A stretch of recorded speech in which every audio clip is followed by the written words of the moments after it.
Welcome to our webinars, and very nice to have you with us and listen to you in this really exciting topic.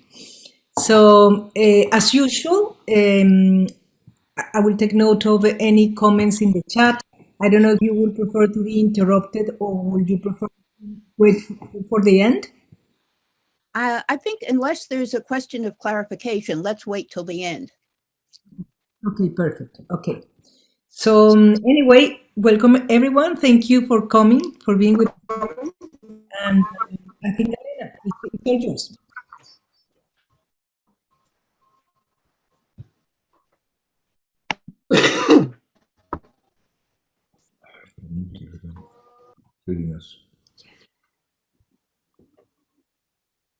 Okay, so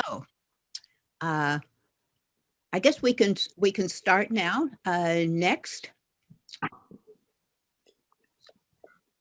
The first thing to say is that this is about the United States, but I think it applies to other countries in part as well, particularly since many countries are having the same kinds of difficulties in dealing with their challenges.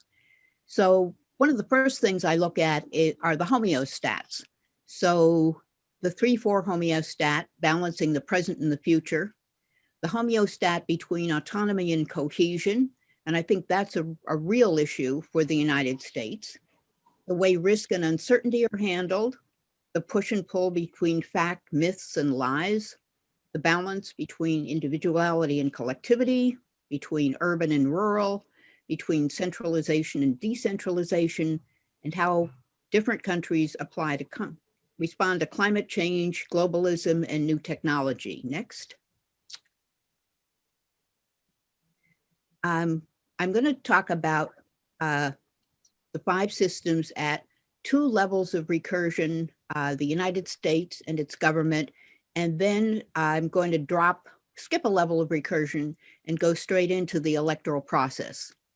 So I'm assuming most of you know the VSM, but here's just a little bit of a touchstone. System 5, identity, coherence, and monitoring the balance between the present and the future.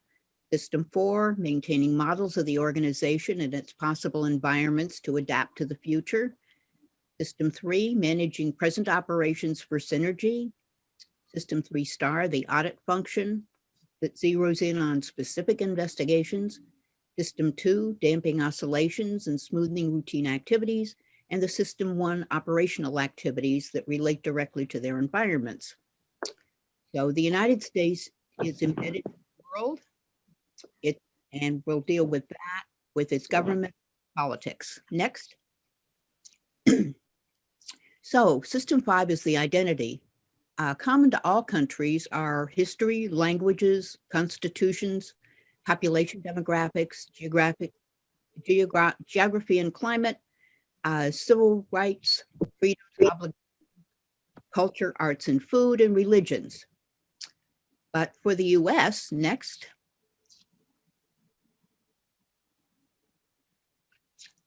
Next. Could we go back one?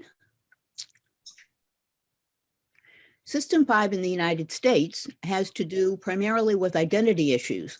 So there's much to admire in the United States and its history. There's also much that is shameful that the country hasn't fully addressed. For example, many in the United States now are actively resisting acknowledging the reverberating effects of slavery, continued discrimination, the near extermination of indigenous peoples, and labor exploitation. Some Republican state legislatures have actually gone so far as to introduce laws to prevent teaching this material in any level of public education, including the university.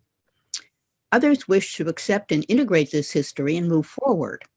This leads to political sectarianism, lack of belief that the other party is operating on a basis of goodwill, and alternative realities. Next.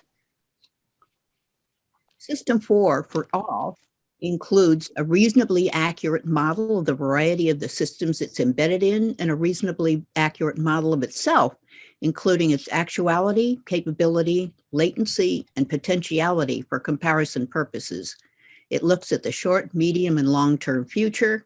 It needs to be aware of risks and opportunities, and it needs to be aware of the possibilities of unintended consequences and perverse reward systems. It also needs to be capable of filtering out noise and picking up weak signals of change. And it should be suspicious of situations where positive feedback loops dominate. Next, System 4 for the United States. The United States does not access, and maybe doesn't have, sufficiently broad and detailed knowledge of the world and other countries, which has led it to make mistakes in Vietnam, Iraq, and more. The United States has not appreciated that other countries no longer regard it as reliable or as stable as they once did, threatening its influence. A well-functioning System 4 must compare its current state to its potential future states and map a path. The United States System 4 lacks an agreed-upon model of itself, except in specific areas, and it lacks a comprehensive set of models of the outside and then, and therefore can't do its job effectively for the whole. Next. Hi there. I'm Cortana, and I'm here to help. The United States in here includes the excesses of late-stage capitalism. They're in a positive feedback loop yielding vicious circles exemplified by a rentier economy, global challenges including climate change and pandemic response, ineffective or weakened negative feedback loops such as antitrust legislation and uneven application of regulations, inequality, precarity, increasing costs of infrastructure, healthcare, and education, and reluctance to improve regulations and raise taxes leads to declines in mobility and failure to adopt new innovations. Allies, adversaries, competitors, and collaborators are also dealing with globalization and internal conflict, such as the rise of the far right in Germany. Next, System 3 manages the present and conveys common requirements and balances the resources among its activities. It's limited by deficiencies in Systems 5 and 4, and therefore finds itself dealing with issues of identity and adaptation to the future. Resource allocation is distorted by unaccountable and sometimes extraterritorial decision makers in the private sector, to say nothing of big contributors. Politics and media focus on telling us what to think about, such as social wedge issues with minimal impact, such as transgender sports participation, that distract from the management of the here and now. System 3 monitors progress, but what counts as progress? How is it defined? And progress on what and for whom? Next. System 3 star mops up excess variety not otherwise accounted for. Much proliferating variety cannot be addressed because of deficiencies at System 5 and 4 and the resulting incoherence at System 3. Without a well-functioning metasystem, System 3 star is denatured. Independent commissions investigate breakdowns and identified problems, but their recommendations are seldom fully implemented. Polling and class actions in the legal system are also examples of 3 star. Next. System 2 damps oscillation. System 2 is a service to the Systems 1 so that they understand their roles and limitations and do not get in each other's way. Scheduling is a common example. It also administers common routines and rules of the road. At the country level, much of System 2 is informal, tacit, or habit. System 2 can also be an impenetrable bureaucracy. Next. Systems 1. The U.S. has 4 major System 1 operations. The government, which operates external regulations and international treaties, defense, trade, commerce, and immigration, and internal governance. The commercial sector, including fire, the finance, insurance, and real estate industries, manufacturing, agriculture, and service industries. Commercial entities may have customers, suppliers, and employees in other countries. Civil society, including NGOs, charities, religious and educational organizations, and volunteer organizations, some of which are international. Communities include those sharing geographical proximity or common interests. Some might have sister cities, cultural relations, or family ties. All of these interact far more among themselves domestically than with the international world. Next, the present environment of the United States. Other countries are doing a better job of perceiving and acting on their challenges and meeting basic needs of their populations. Too much effort is required for voters to be able to exercise their rights. There is declining life expectancy and birth rate, ineffective response to COVID until vaccines were available, high military spending and high rates of incarceration, especially private prisons that drag down the economy, widespread civic ignorance and few curbs on lies and conspiracy theories, lack of circuit breakers and guardrails, and lack of trust in institutions and the goodwill of political opponents. This leads to incipient instability. Next, there have been a number of recent algedonic signals. The Unite the Right white supremacy march in North Carolina, the Black Lives Matter protests, the refusal of many Republicans to accept the results of the presidential election. And interesting, this was anticipated and organized by an opportunistic business after the 2018 election loss, and a local politician in Arizona thinking that the machines caused her to lose the election. At any rate, this turns out to have been a business opportunity. And very importantly, the January 6th insurrection, where the Capitol was stormed and legislators were under physical threat for performing their duties. And finally, the sidelining of Republicans who accept the results of the election, including just as of today, Congresswoman Liz Cheney being ousted from her leadership position within the Republican Party. Next.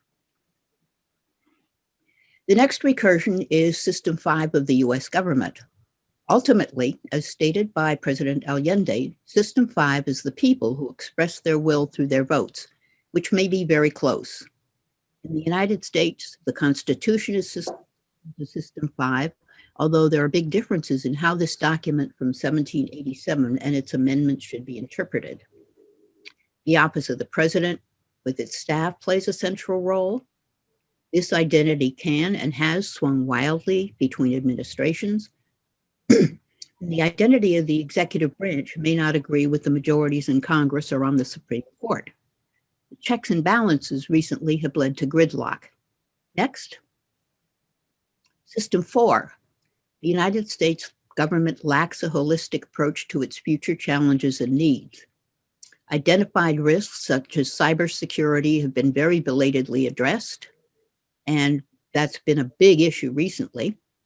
It has difficulty reconciling the different futures espoused by different parts of the body politic. Specific agencies such as the Defense Department, the State Department, NASA, NOAA, the National Science Foundation, and the Office of Technology Assessment are focused on the future but cover limited areas. Next.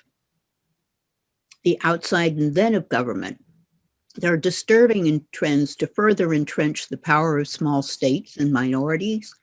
There's disagreement about the separation of powers between federal and state levels, the lack of resources for government agencies and congressional staff because they are not large enough in number and not as well paid. And also the Internal Revenue Service doesn't have the resources to collect all the taxes that are owed. Lobbyists advocate not the whole, and big contributors have a big voice in pushing their agenda. The unintended consequences of rushed legislation and regulation have an impact. There's a lack of trust in public institutions, media promoting lies and misinformation, and finally, out in the environment are various treaties and agreements with other countries. Next.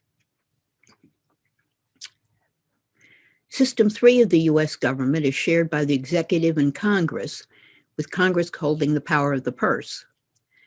Without a common identity at System 5 and a comprehensive, effective System 4, identity issues and future plans get hashed out in System 3.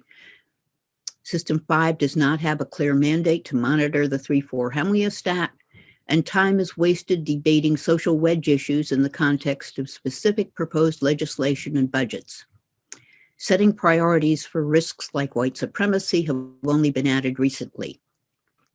Next, System 3 star includes standard audits, special commissions, congressional hearings, and congressional investigations of breakdowns such as the January 6th insurrection, which as of now is not proceeding due to Republican unwillingness to accept that former President Trump incited it and that their supporters perpetrated it.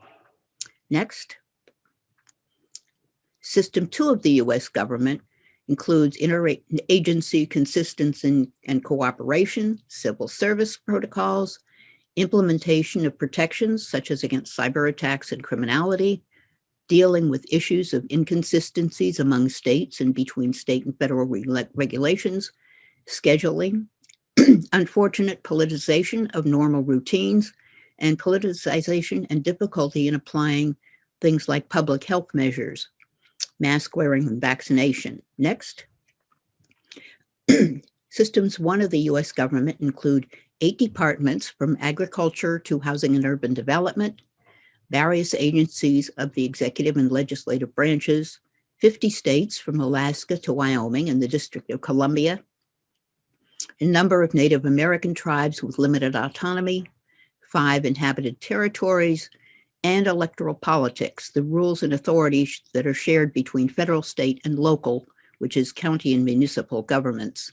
Next, the present environment of the U.S. government includes differing perceptions about the appropriate roles of government and how to pay for them, a lack of clarity about the autonomy cohesion homeostat, disagreement about the extent of free speech in an environment of violence and risk, change and innovation in industry, communities, and civil society, increasing tribalism and political sectarianism, traditional media, with its silos, some of which are owned by partisan interests, new and social media with its openness to lies, misinformation, and conspiracy theories, and the incentive to increase clicks as users of the product. Next. So here we go down to electoral politics, basically skipping a level of recursion. The responsibilities for elections are distributed among all 4 systems 1. Governments address legal and procedural issues. Industry lobbies and provides a wide range of services to parties and candidates. Traditional and social media amplify some voices and issues and attenuate other. Civil society organizations advocate for and work for many different purposes and positions, and communities participate at the kitchen table discussions and by voting. Next. U.S. politics engages all levels of government. The federal government covers authorizing electoral college votes as set out in the Constitution. Congress passes civil rights legislation such as the Voting Rights Act and the Campaign Finance Act. Cases can and do make their way to the Supreme Court. State governments run elections in their states, are responsible for counting and validating ballots. Local governments sometimes determine local variations such as early election day and voters. Just by the by, there are over 3,000 local election officials in the United States, some down as far as the town level. Their responsibilities are at Systems 3, System 2, and sometimes 3 star. Next. Politics is also a big, expensive business. Professional consultants manage elections, operate fundraising, run modeling and statistical analysis, design advertising, do ops research on their own candidates and their opponents, lobby groups focused on the interest of their clients, traditional media with its incentives to cover the horse race aspects or focus on the scandal revelation of the day, and social media with its paltry guardrails against misinformation, the use of bots, and its incentive to wind up its users, who, after all, are the product sold to advertisers. Organizations that design and operate referendum campaigns and polling and focus groups. Next. Political parties are part of civil society. Their System 5 includes party platforms, history, and operational style. System 4 recruits and trains candidates, raises contributions, designs campaigns and political advertising, works with think tanks, and coordinates with political action committees that operate outside most federal election laws and reporting requirements. System 3 allocates resources and enforces rules. System 3-star debriefs, reacts to legal challenges and issues. System 2 handles protocols, procedures, confidentiality, and other requirements. System 1 runs primary elections and caucuses and voter outreach for the general election. Next. But there are a lot of problems. First problem is the Electoral College.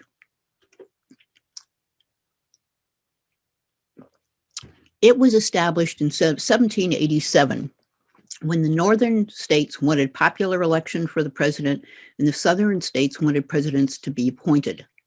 A compromise was reached so that the southern states, who were about equal in population at that point to the northern ones, did not lose congressional representation due to not having slaves count. So the slaves were about a third of their population, and it would have been a big disadvantage. The compromise counted slaves as 3/5 of a human being. Votes for president were allocated within states with 1 vote for each member of Congress, with a minimum of 3. And this was a continuing advantage for small states that disproportionately disenfranchises Black voters and wastes many votes, as all but 2 states allocate on a winner-take-all basis. This skews the campaigns for president by focusing competition and campaigning on from 5 to 10 swing states.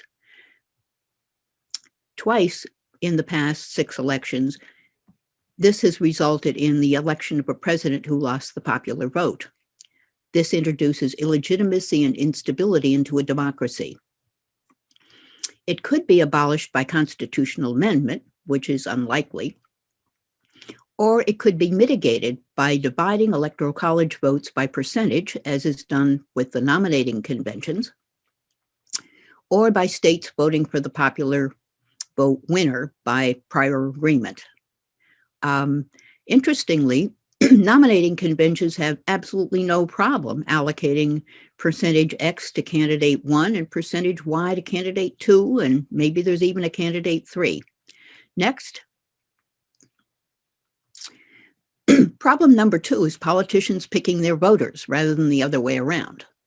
Gerrymandering is where state legislators draw jurisdictional boundaries in bizarre shapes that maximize the advantage of their party to either concentrate or dilute voter preferences, depending on how it goes. Voter suppression includes restricting and closing polling places in minority neighborhoods and moving polling places to locations without public transport, reducing early voting periods, purging voter rolls, which catches people who move across town, strictly limiting acceptable voter ID, and strict signature comparisons. So John Doe in one place with a signature and John A. Doe in another would disqualify that person.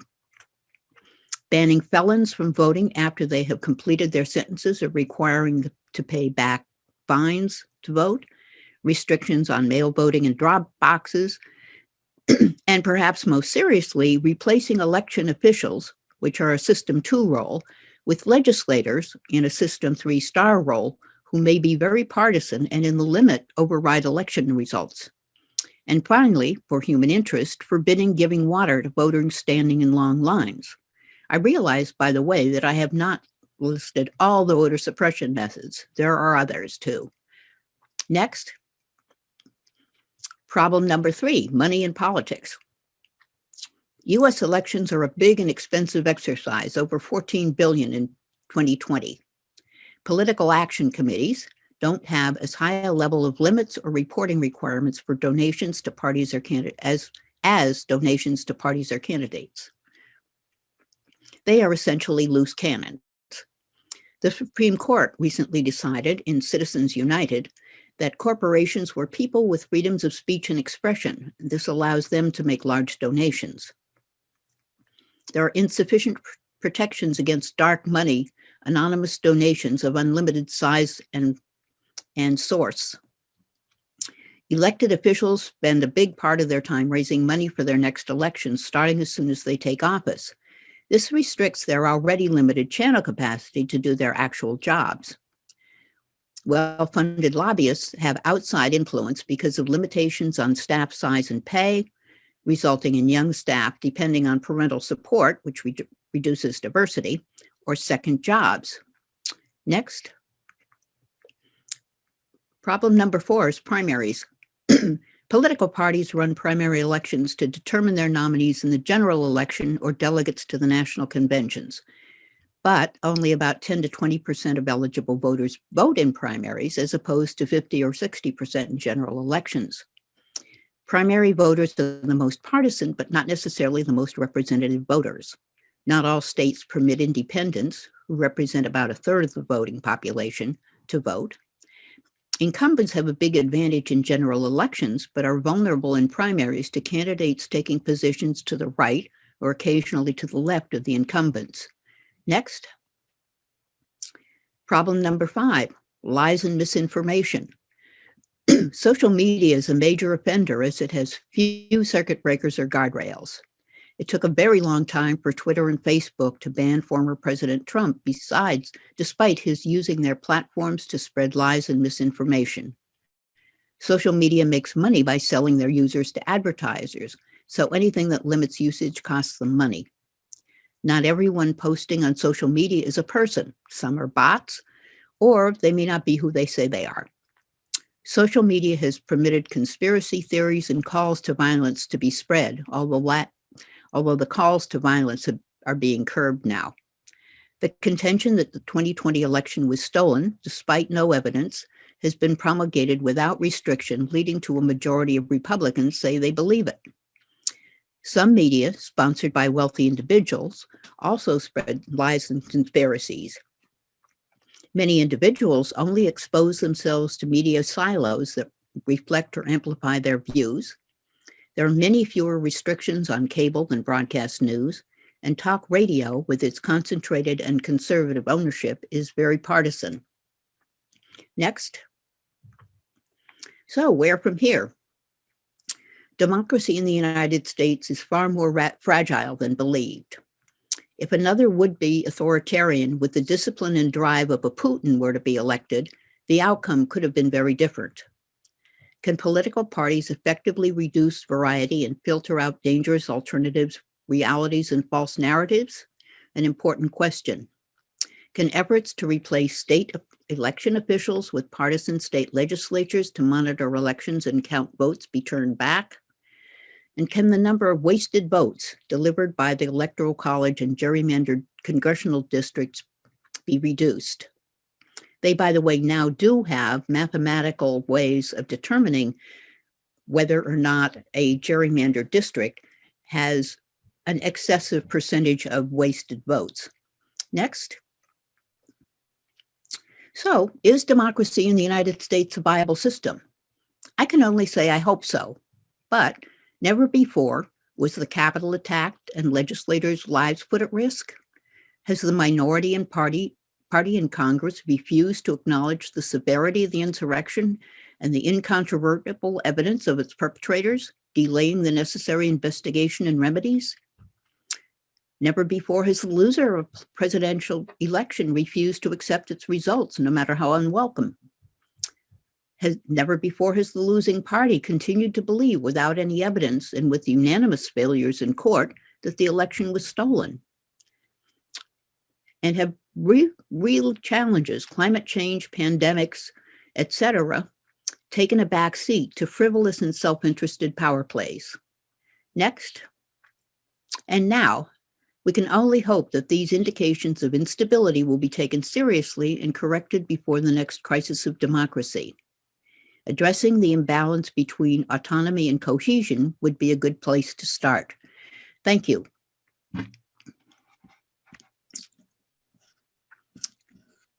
Thank you very much, Allenna. Right. We have a few people that have been making comments in the chat, so I don't know if we should start with them.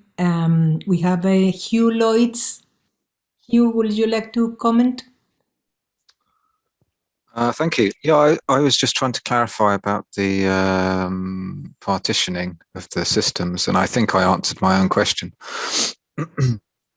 Basically, it seems you plumped for S1 of the whole US as the government, and then my question was about S5 of your recursion, subsequent recursion, which presumably you're then saying, well, the people are the head of the government, and so that's a recursive S1. Is that correct?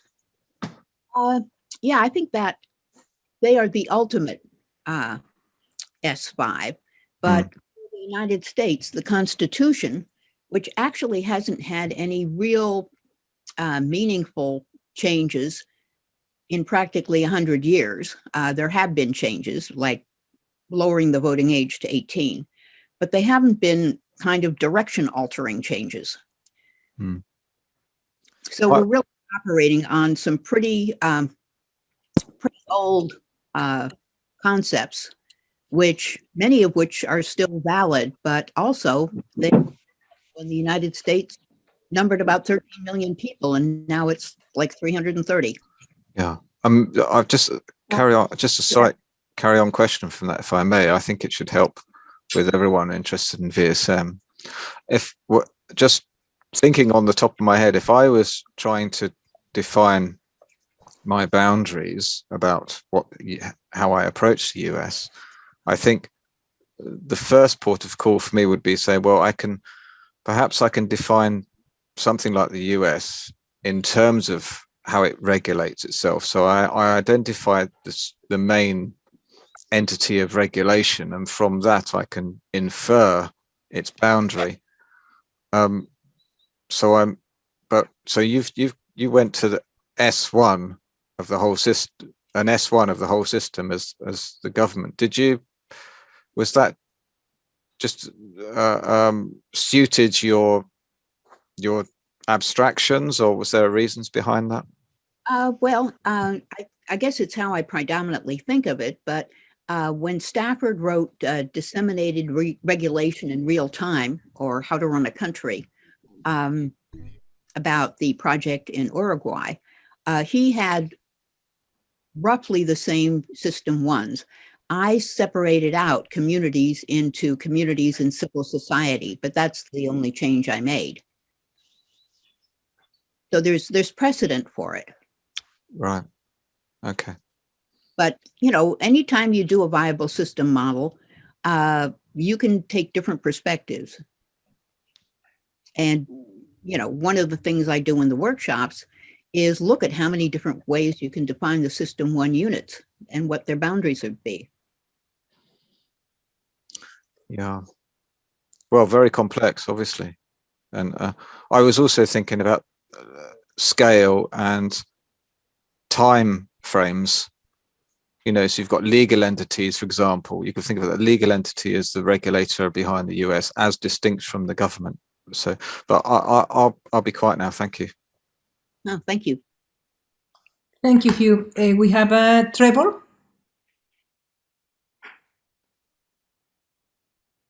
Not around. Yeah, thanks. Yeah, great talk. But what strikes me, because I like to look at constitutions and so on, and it seems to me that the whole point about the US Constitution is it was designed to not have a system 5, probably in reaction to a dislike of kingship, monarchy. So basically, it's a kind of, if you look at it after the War of Independence, you end up with what are effectively 13 independent nation states, often competing against each other. But a few of the astute founding fathers registered that they were going to get picked off by the British Empire if they didn't create some kind of layer of another level of recursion that would enable them to act in concert in some way, which is the whole point about the Continental Congress and the design of the Constitution. But the suspicion of kingship seems to me to have left the USA with a very badly poor System 5 for resolving issues of identity, pretty much by design, which didn't really matter as long as they could expand across what they considered to be virgin territory and then across the planet. You don't need a System 5 if you're just expanding all the time. But it seems to me there isn't one apart from an ancient bunch of judges who are the ultimate arbiters of things. And that doesn't seem to be much of a System 5 at all. Surely that's a hell of a problem.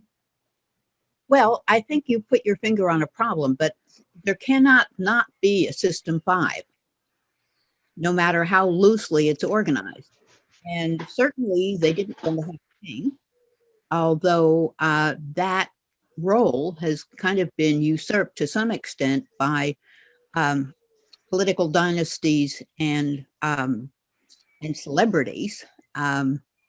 The recent President Trump is the first time, essentially, that the United States has nominated and elected someone with no government or military experience whose profile as a celebrity was his primary advantage. So I think that is that not a symptom of the problem? Because effectively, the system was designed to keep cult leaders in the private sector, and Yeah. Trump is the first cult leader, because he's basically the leader of a cult who is allowed to actually become the president of the place, which is a bizarre thing to do. And he probably would have got re-elected if it weren't for the COVID crisis, which is pretty scary, really. Yeah, I think that's pretty scary.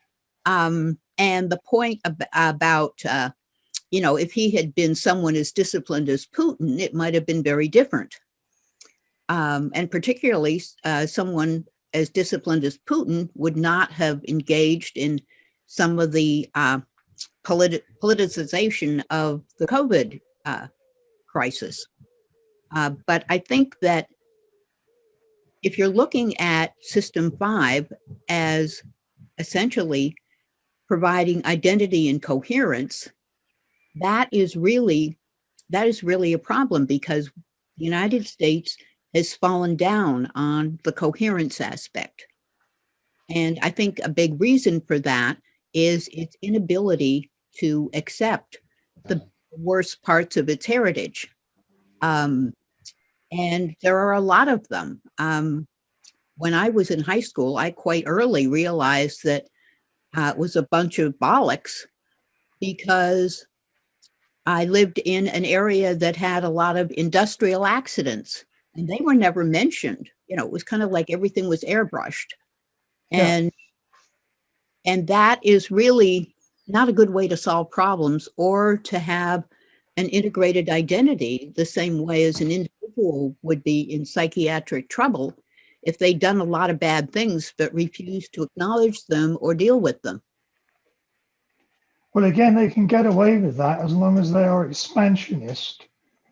And, there's the kind of frontier idea that if you screw up, you just move a bit further west and have another go. That's okay till you run out of any frontier to go to. Now you get a few fantasists who think they're going to go and land on Mars and repeat the process. But obviously we're living on a sphere. So, right. But I would have thought that the other aspect of the US Constitution is that it has, you've basically got an out of control military industrial complex, which was not anticipated by the founding fathers. And there's no accountability for it whatsoever. And it's kind of rampaged across the planet, spending a vast amount of money on armaments and all sorts of weird stuff, and no controls whatsoever, which you would have thought should be under the control of some kind of System 5, but it doesn't seem to be under any control at all. Not under System 5. The only control is at System 3 with the congressional allocation of budget. But I agree that that's not where it should be handled. So if you look around the planet, can you see any government system or nation state that you would say was doing a much better job than the states? Are there paradigms we should be looking at? Well, I think we can look at paradigms. And I think in terms of people of other countries doing a better job, Canada, for one, is doing a better job. It's far from perfect. Sorry, can you say that again? I didn't hear. Canada is doing a better job. Yeah, okay, yeah. The Scandinavian countries seem to be doing a good job. Much of Europe is doing a better job. Even some places like Costa Rica and South America are doing a good job. Yeah, okay, thank you. Thank you, Trevor and Allenna. We have also a comment from Hans Peter. Hi, Hans Peter. Hans Peter, are you still around? He's not. All right, perhaps he's left. Hello, guys. Oh, Alfredo, And that's like back on Trevor's point about, I think you said about autonomy and cohesion. Does it not go back to the Constitution where you had Hamilton and you had Jefferson, you had two different views? One was more of a federated America with a centralized president. The other one was more of a confederation where states had more autonomy and the president was more of a moderator. I think you never ever solve that problem. I think you've got now, the problem is between the states don't want more autonomy and you can't give it to them, and some people want more centralization and some people want more autonomy, and I think it goes right back to when you first started. Yeah, well, I think that's certainly the case, but it's like a community. A community doesn't need a traffic light if there's hardly anybody running around in cars. But as soon as you get a denser population, you need to have all kinds of rules. Like Tainter and Homer Dixon have talked about that as one of the limitations caused by environmental stress. As soon as you have a lot of people, you have to have more rules. And then the other side of that is that the Constitution cannot possibly imagine, or could not have possibly imagined, either the population density or the technological and international complications that are our current situation. And so their guidance, is at best, kind of formal principles, but it doesn't offer very much guidance in terms of dealing with things like transnational corporations. I mean, I think it's the same problem we had in Europe, that a lot of people who voted to leave Europe and the UK, it was the problem of autonomy and central control. It was who actually controls the country. I think it's the same in America. Who controls California? Is it controlled by New York, or has California got autonomy? And I think this is the big problem to address. And I think the other problems are technical problems which can be solved. They are solvable. About the elections, you need some more rules, okay, but they are solvable problems. But I think your problem of autonomy, it's a central viable problem, isn't it? In any viable system, the balance between autonomy and cohesion. Yeah. Identity. Yeah, and there's also an issue about one size fits all. Is pretty much how legislation has to be designed, but it often isn't equally appropriate in every situation. Like centralized, decentralized. You have Wyoming that has less than 1 million people and California that has over 40 million. And supposedly they're equal in the Senate, but also supposedly they all should have the same rules. And that's probably not a good fit. Thank you. Thank you, Alfredo and Allenna. We have a question from Álvaro Espinel. Let me unmute and I'm going to start the video. Thank you, Allenna. My question is about the religion. Normally, the separation between church and state is is an illusion normally, because here in the United States and also Latin American countries, the influence of religion is very important in education. And for instance, they are promoting the denial of climate change, evolution, and many other things. What do you think? What I was curious about your opinion about the relevance of religion in this in the influence of this system of government. Well, one of the things I think the Constitution did get right was that the United States would have no established religion and that there be a wall between church and state. Now, religion can get up to all kinds of mischief, as well as doing some good things, but they have quite a bit of freedom because of that. As a matter of fact, countries that do have a state religion, like Britain, actually have much more moderate religions than the United States, where you have, essentially nationalist Christians who are pretty much a cloak for white supremacy. You have people whose religion involves handling poisonous snakes. You have essentially, a great variety there, and they are basically only constrained by criminal law. But it's a problem because how do you deal with the influence of part of civil society that doesn't necessarily want to stay in its box?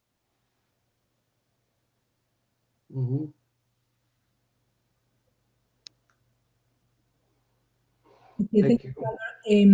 I'll take yours in a minute, Noam. We have Mark Van Cleef have been waiting for a question. Hey, Allenna. Allenna, could you talk a little bit more about your description of System 4 in relationship to the US? Because I'm not sure I fully understood it or fully comprehended it. And just to know if you could expand a little bit more on your description of 4 and some of the logic and rationale for that.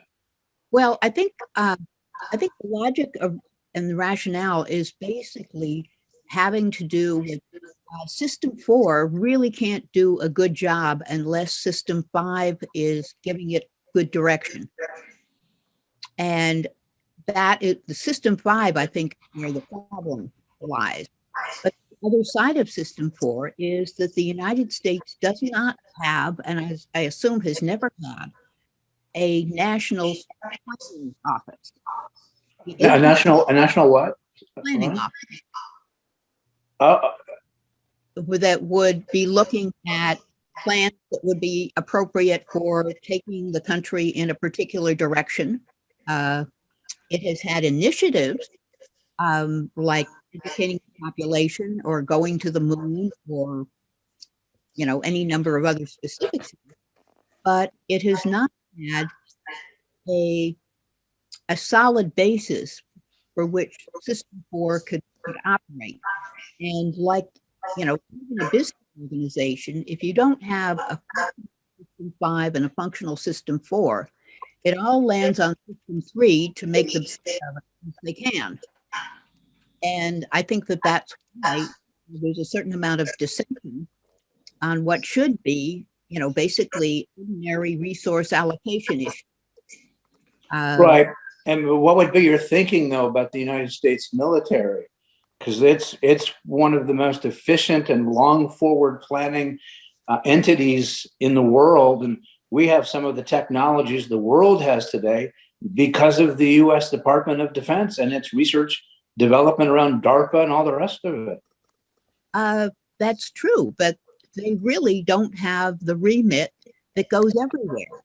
Although they certainly, put their oar in with respect to, needing an educated population or dealing with climate change risks and that sort of thing. But they are operating from their own perspective, and they can't actually go too far outside their perspective. Unless we're in wartime. Well, unless we're in wartime, yeah. And I think during the Second World War, there was cohesion because after Pearl Harbor, everybody was saying, well, we can't have that. and they were willing to make the sacrifices. Yep. Yep. Well, I'm not sure most people recognize that in the training, even today, at the Army War College and the National War College, et cetera, all the 1, 2, 3, 4 stars, they are all trained such that if they need to take over the economy, that they have the skills and knowledge to do so, and to plan for a coherent economy, all integrated. And when I brought it up with my folks at the military, they said, well, that's if we had to take over the economy in World War III, the generals need to understand this stuff. I said, well, I buy that. Okay, I get that. That actually is probably is something that would come into play if there was a disaster, either a nuclear attack or a mass issue. The rest of the civil society or the government had been denatured.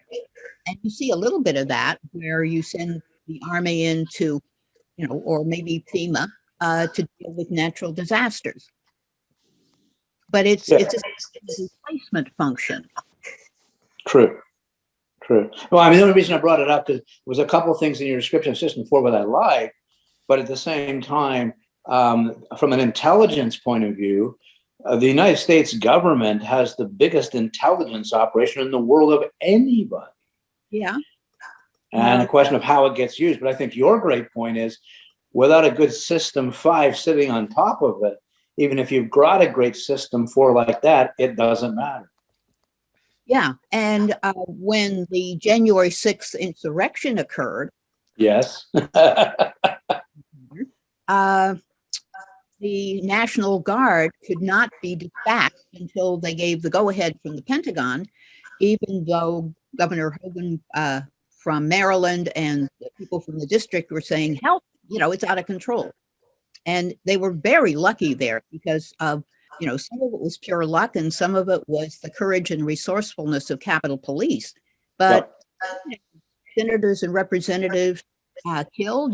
They wanted to hang Mike Pence. That just never happened before. Yeah. Last question, because I don't think too much of the time here from other folks, but as a Canadian who's lived in the United States most of my life, and so I've seen, both sides of the border a lot. I'm more American than I'm Canadian. Where do you see all the gun control problem? And at what levels in the VSM, where does that kind of connect or not connect from your point of view? And is there any insight from the VSM that would suggest that maybe there's something they could do that might be effective in terms of getting it under control? Well, I think the biggest factor is reducing the fear and also getting away from the identity that's essentially a cowboy identity, that everybody was defending their own home. Yeah. But that's crazy, and it's actually also been driven by people who want to sell guns and ammunition, because the NRA actually, say 40, 50 years ago, used to be a gun safety organization that trained hunters. Yeah. Thank you, Mark and Marcus. I'll be with you in a minute. We have still a few people waiting, so we have Hans Peter. I think that Hans Peter is back. Hans Peter. Yeah, I had to step out for a very brief moment. Well, when first of all, I enjoyed your presentation, Allenna, very much. I think it's very important to look at systems the way you did it, but I also like to look at systems through POSIVIT and really ask, what is the purpose of the system, the de facto purpose? And when I compare, for example, the United States with Norway, then it seems like the United States has a purpose to create billionaires, to create inequality, to channel wealth to a few people, while Norway has the purpose to keep the people not too poor, to make sure that nobody is poor in the country. And so the governance seemed to be organized in a way that the de facto purpose is actually working, right? And earlier somebody asks about a late stage of capitalism. And I wrote a comment and said that when you play Monopoly, for example, and you give the winning player the right to change the rules while you are playing, then the game is very fast over. And it seems in capitalism, we are in the situation that those who are winning from capitalism can change the rule. This is what is happening, for example, with changing the voting rights to keep those who are in power in power. Would you say that what you are doing, how you're looking at the system, is really bringing you to understanding the system from possibit? Well, I think that, I certainly agree that the purpose of a system is what it does. The ostensible purpose of a country is to survive with its borders intact and its people managing to have a certain level of quality of life. And I think that countries like Norway have certainly done a better job of that. I think that the United States' purpose has been very easy to hijack from the time of the robber barons. And for the lack of controls that existed in terms of essentially restricting positive feedback loops. But yeah, if you look at what the United States is doing, a big part of that also is related to the fact that the high aspirations in the Constitution and some of the ethos have not actually been fully integrated and accepted, or else we wouldn't have all of these dysfunctional areas. Mm-hmm. Thank you. Thank you, Hans-Peter and Allenna. Vanilla. Hello, can you hear me? I've got a funny thing here. This is fabulous. It's so nice to hear you all talking. I was curious if at any point anyone has looked at the VSM with a view to considering its underbelly, whether or not it has an unconscious. Because it's a system, it's based in a biological system, and it would follow to me that this would be the case. And since we are so infested with what we call lies and misinformation, I can't help thinking that this is a new level of mythos that has entered our culture, and we're really not looking at it. We're dismissing it as wrong. Fact is, it's pretty much embedded now. I mean, around here anyway, in the south of France, you talk to anyone and they'll give you all sorts of daft theories, conspiracy stuff, and believe it completely. So I don't know, is there any percentage in thinking about how that mythic level can be incorporated in order perhaps to correct it, or in order to engage with it in some way that's creative rather than wrong? Well, that's one for the books. Yeah, I'll keep you quiet for a bit. Yeah. Well, I think certainly there is very much of an unconscious set of rhythms, partially having to do with myths like the expansion myth, are no longer realistic. The myth that it's a small, scrappy little country rather than a behemoth. At some level, you could think of it as, basically a 2-year-old in an 18-year-old's body. And I think that really is something that deserves a lot of serious consideration, because there's been little enough willingness to look at the stuff that's on the surface that's wrong. Never mind, going deep into the psyche and saying, how did the country get to be at once so powerful and so fearful? Yeah.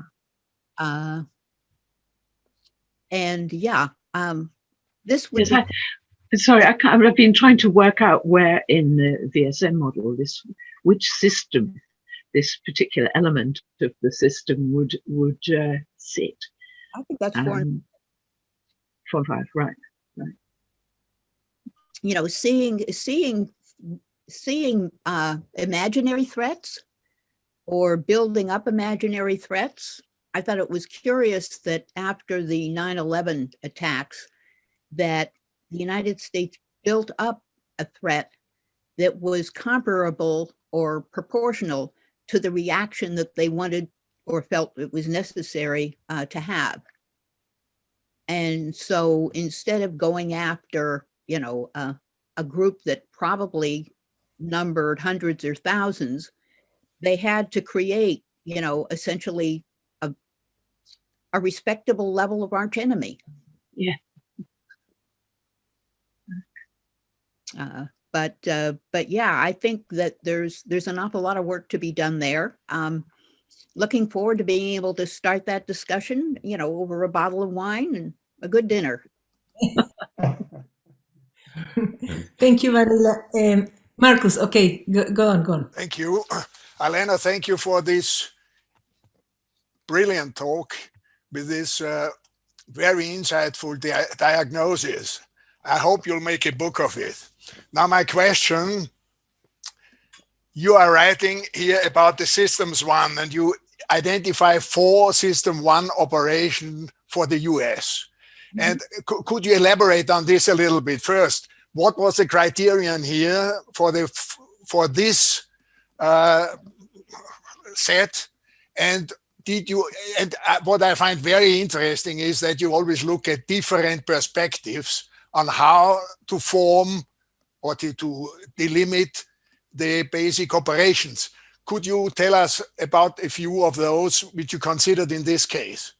Well, I think that basically for simplicity's purposes, because when I talked about civil society, politics is part of civil society. It is certainly not all of it. But the problem with a lot of this is that politics overlaps everything. And so this was an effort to tease it out. I didn't spend too much time on the community level, but when you look at politics, it actually runs because there are tens of thousands, if not hundreds of thousands of actual volunteers, that make phone calls and knock on doors and pass out literature and work the polls on election day. But they are not necessarily organized in a body. And I think that there's a level of how organized are things. Now, if you have somebody who, I think the richest of the campaign finance people had budgeted literally $1 billion for the 2020 election. Well, how can you kind of integrate that level of influence potential with the person who goes and marks their ballot and votes? So basically, this was really kind of almost a preliminary effort to make some sense out of all this. And I did take Stafford's delineation from Uruguay as kind of has been in the back of my thinking since when he did it. I wasn't able really to get into the real time aspect, but there's a considerable amount of lag in every one of those systems, especially the identity system, in terms of, okay, what's happening here? What the system 4 has an incredible amount of lag, because by the time something makes its way from where it's perceived to where somebody can make a decision about it, a lot of times it's out of date. And So, what about excuse me. Go ahead. What about systems 1, the way you delimited them? Well, I just thought that you can look at what the role of government is, and that one package. You look at all of what business is doing in the electoral process, which, by the way, was not anticipated in the Constitution. And you look at the civil society, all the associations that de Tocqueville talked about. And then you have the individual towns and families and, geographical locations where their primary interest isn't politics. And for many of them, they deal with it every 2 years or every 4 years, and that's it. So it really was I wouldn't say arbitrary, but of like, okay, what distinctions make sense and are essentially logical. Did you also consider the geographical domain criterion? State by state? Yeah, I considered that, but I didn't go too far with it because it basically, there's too much variety there. And I think that perhaps one of the reasons why the population is so vulnerable to conspiracy theories is, I think, the disconnect between people's lived experience, what they see on the news, what they see in popular media and entertainment, has essentially overwhelmed their capacity to absorb the variety. And so it's kind of natural in some ways to say, gee, this is too complicated. I'll settle for an authoritarian that simplifies things. So in this case, you have the government as one system, one. Yeah. So, but you are not assuming that it's a system that strives for, or that has to strive for viability. I'm assuming that it strives for viability. There has, you don't have a big country without a government. Government can be overthrown and replaced. But there needs to be one. Right. Okay. Thank you. I would like to continue this conversation because I have exactly the same question than Marcus. Yeah. I think that when we worked with Raúl in Colombia many years ago in the National Auditing Office, we did a really interesting exercise of doing a model of the state, of the Colombian state. And we had lots of discussions about which were the systems one. And I will agree with Marcus that the first intuition will be, well, why don't we consider the states or the departments like the more, it's an obvious way to consider. So that's one possibility. The other possibility is what Allenna did. Well, but for instance, taking the government itself as a system one is something that I'm still not very clear. How can you do that? Because how can you think, isn't the government metasystemic to the country? I think it would be if it didn't get its hands dirty so much in messing around with what's on the ground. But I certainly agree that you could look at it from the perspective of regions being system one activity or system one units, sectors like the agricultural sector or the manufacturing sector could be another distinction. I think it was government because I was basically thinking about the election and the insurrection and how shaky everything started to look. So that's why I kind of zeroed in on government as, okay, well, that's what we've got to deal with this. You can't really trust business to do it. Civil societies don't have the breadth. So what does cover everything? Well, you're kind of left with government in that they basically have, count some kind of remit over the whole boundary of the country. Okay, thank you, Allenna. I think that sorry, Angela. Yes, please, Raúl, go on. Allenna, the main point that comes to my mind is that you do have a very, very rich understanding of the United States and all the politics of that country. However, the point that comes to me is why is it that you use just your point of view there to model all that complexity? And why is it that you don't use, for instance, a political party to start to work out purpose, and from there to start to work out which can be the main, for instance, system one, and in that sense, try to work more in depth the purpose of the system, rather than just having a very global picture of a very complex situation from your personal perspective?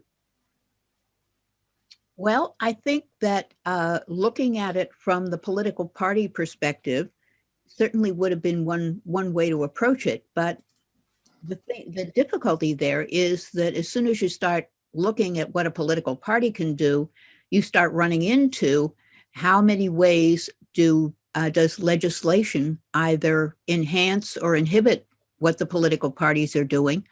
How much is influence do wealthy individuals and lobbies have? And, what's, as someone mentioned before, where does religion fit in there? Where does education fit in there? Where does how people understand what they should be paying taxes for and what should be done with those taxes?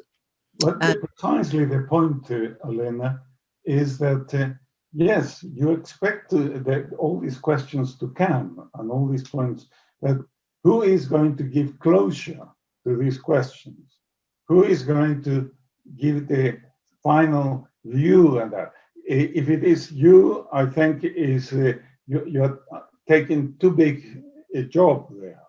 I think in a way there are groups like a political party or a particular constituency that really are interested to understand how is it that the United States works, and from there to work out primary activities, and from there to work out all the essential elements of what I would recognize as the key aspect of this discussion, and that is the relationships that at the end of the day are going to help us to understand how the United States works.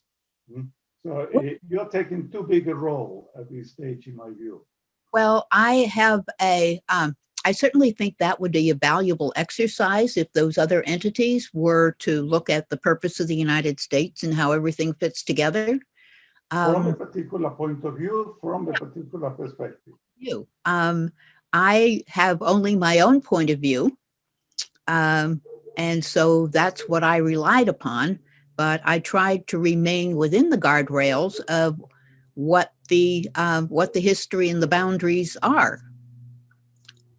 In the end, the way you can give closure, as I was saying, to all these debates and discussions is by involving people who have a role, who have a purpose, who have an interest in all this stuff. And from there is that you are opening the space to do some kind of problem solving. You named a number of problems, but the issue of dealing with these problems is precisely to have who is going to give closure to these problems. How is it that you are going to understand the relationships that define that situation and not take it from your own perspective, which in the way at the end of the day is very valuable, no doubt, but it is too limited to express a view of the whole country. Well, I think that's a big part of the problem, that at this point there is no entity that would have the metasystemic level to answer that question and to provide closure. And I think that's a deficiency. Well, that presumably there are people, and I gave you the example of the political party. The political party is a limited point of view, no doubt, but they can actually exercise through their reflections and their understanding of relationships. They can propose ways to move ahead, and from there make constructive propositions. What is a possible way to move ahead with the politics of the United States today?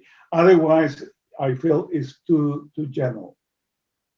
Well, I have been active in Democrats Abroad, for example, here.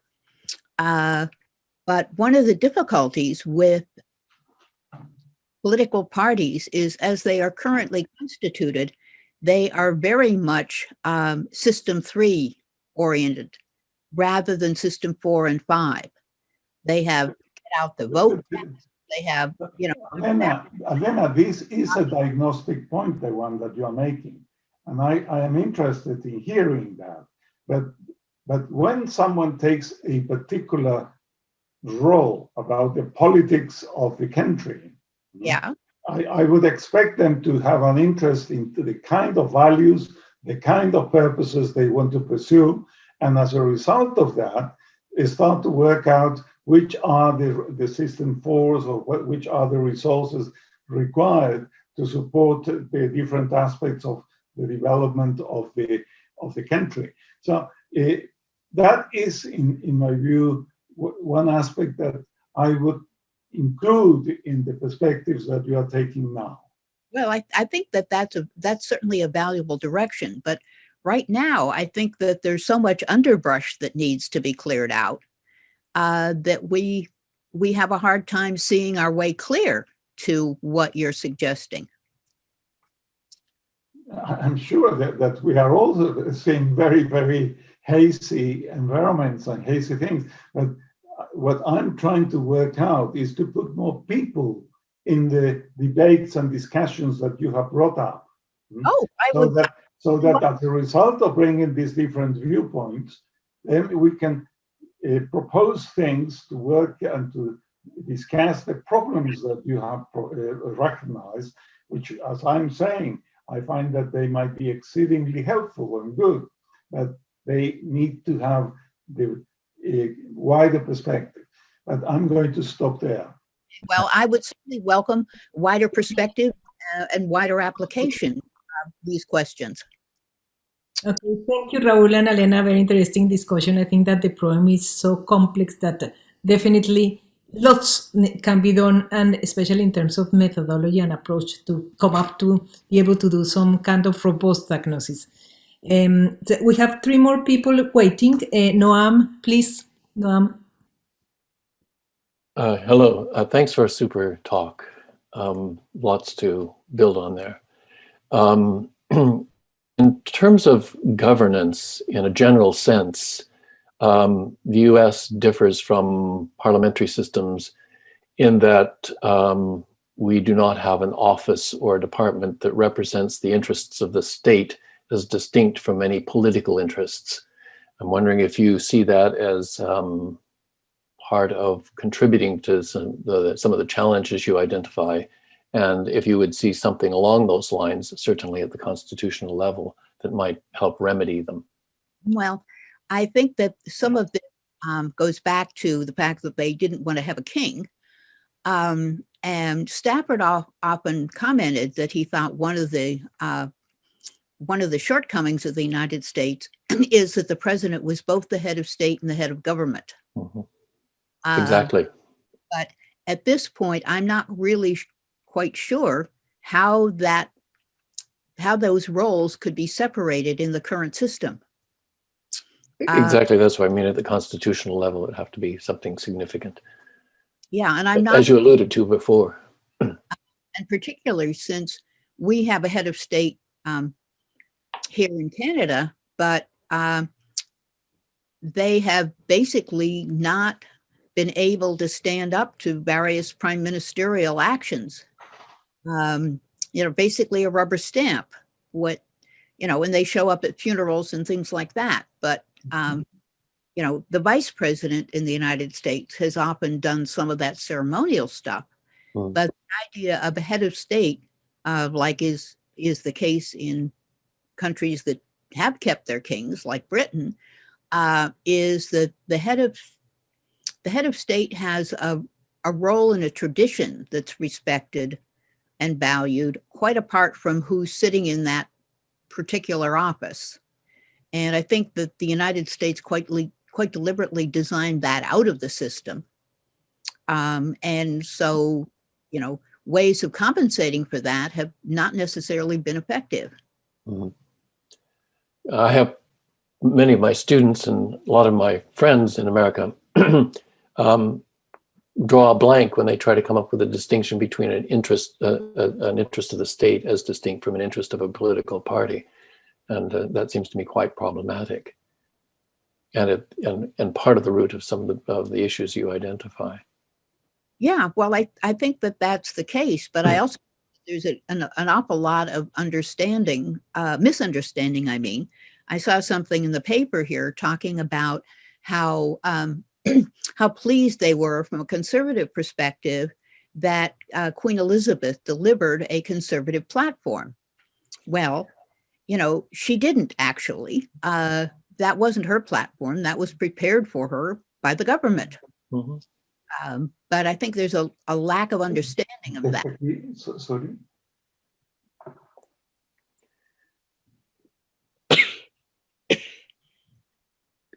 Clearly, I would hope that there would be ways of advancing the notion that there is an interest of the state that's distinct from politics in the U.S. and that it would help address some of the issues you're talking about.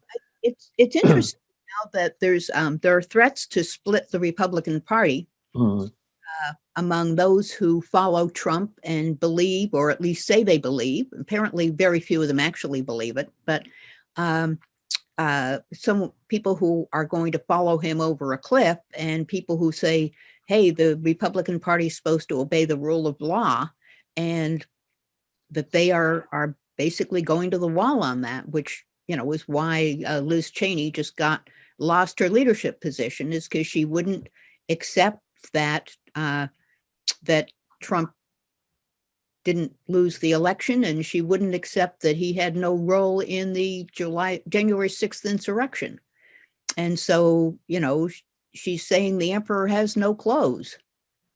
And that isn't allowed by the current power structure of the Republican Party, that seems to think that their fate is tied to Trump, and that regardless of what they think on a personal level or what they think might be best for the country, that they have no choice but to, basically go kiss his ring. Thank you. Thank you, Noam and Allenna. We have the two final questions. One from Stephen Harwood. Is he still here? If he's still here. Yeah, I'm here. Let me get my camera on. Zoom doesn't work for me, so I'm not sure if I'm a ghostlight figure or not. Allenna, I really loved your talk. I really don't know much about American governance, but as I was sitting listening to you, I was starting to think, okay, we've got China in the news as well. And I was just wondering, it's a speculative question, putting an analyst hat on, how would comparative diagnostic analysis using VSM, what would it reveal with regard to China compared to the US? What are the implications? And what implications perhaps to attitudes, approaches towards technology, particularly with regard to development of AI and robotics? Because we're seeing China making rapid developments in the AI front, with Huawei launching its Atlas 900 series of AI engines, which is end-to-end. So it's not just something like Watson for IBM, but we're looking at the edge here with regard to the AI embeddedness in the Internet of Things here. So I'm curious as to, from a speculative perspective, what that kind of analysis might actually reveal here.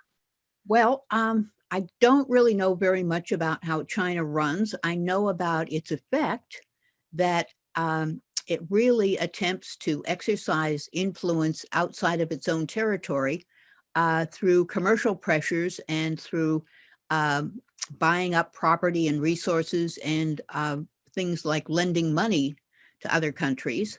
I know a lot of folks in Sri Lanka are not real pleased because they borrowed a lot of money from China to build their port in Colombo, and they don't have any way to pay it back. So they had to lease the port to China for, like the next 100 years. But with respect to AI, I think part of the lack of cohesiveness in the United States is a lack of cohesiveness with respect to technical development, outsourcing an awful lot of things to the private sector, which often has much more limited scope and interests, which is appropriate because corporations are actually, kind of legally designed to make money for their stockholders and not to mess around trying to improve the world. But I agree that one of the difficulties that the United States is currently facing is not actually having the bandwidth right now to come to terms with those possibilities and threats. And I think that's a real problem. China certainly has a very different view of privacy than is held in the West. And they basically instrumentalized that. And I think China is going to be basically a huge competitor for the United States, and the United States is going to fall prey, I think, to the same problem where Reagan spent so much on the military that he wanted to basically bankrupt the Soviet Union. That succeeded, but the comparable effort is, well, China has not spent as much on the military as the United States, but the military doesn't actually earn money for the country, except in terms of arms sales through private enterprise.